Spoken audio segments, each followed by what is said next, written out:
2016ला व्हायच्या ऐवजी आत्ता झाली. पण एकूण तुमची म्हणजे कामाची पद्धत काय आहे? म्हणजे जेव्हा तुम्हाला एखादा रोल मिळतो. ऍक्च्युली कसं आहे, मी डायरेक्टरचा ऍक्टर आहे.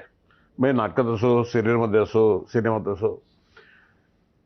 डायरेक्टर खुश असेल ना तर मी खुश असतो. मी प्रेक्षकांची काळजी करत नाही, कारण त्यांनी जबाबदारी घेतली आहे प्रेक्षकांची, आपण घेतलेली नाही. आपण भाडोत्री नट आहोत, काम करत राहायचं. शेवटी त्याला विचारायचं खुश आहे तर नक्की, व्यवस्थित, काय दुसरं नाही, चला पुढं चला. आणि ते होतच ते, कारण डायरेक्टर पक्का असतो ना, तो विशाल पक्का असतो. तुम्ही कॅरेक्टरचा विचार करत असाल ना आतून कुठून तरी, तो इनडायरेक्टली होतो, नाही असं नाही, होतो विचार. पण माझी काही पद्धत वेगळी आहे. काय पद्धत आहे तुमची? असंच की समजा प्रवास करतोय आपण, तर एक स्टेशनवर आहे, समजा रेल्वे गाडीत आपण बसलोय आणि समोर स्टेशनवर प्लॅटफॉर्मवर दोघं जाऊन बसलेत, गंभीर बोलतायत.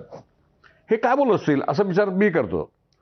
मग मी गाडी 15-20 मिनिटं थांबत असेल की बायको बोलणार म्हणते का मुलगा कोण असतील दोघं जण, म्हणजे असा बेसिकली विचार हा.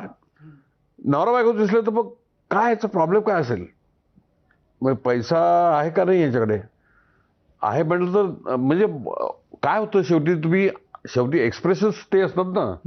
तुम्ही विचार त्या रंगाने करता, त्या अगदी हसत असेल, टाळायचे असतील तर प्रश्न मिटला.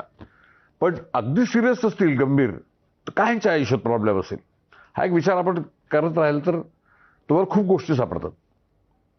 म्हणजे सिच्युएशन लक्षात घेऊन तुम्ही गृहीत धरून जर उत्तर दिलं ना तुमचं तुम्हाला, तर तुम्हाला कळू शकतं की नाही आपण हे करू शकतो. ते जे बघितलेलं असतं ते तुमच्या मनावर तुम्ही कुठेतरी राहतं आणि मग नंतर जेव्हा भूमिका करायची वेळ येते तेव्हा ते. येस आत्ता आहे ना, आत्ता मी जर बायोपिक केली तर मी अजितदादांवर करेन.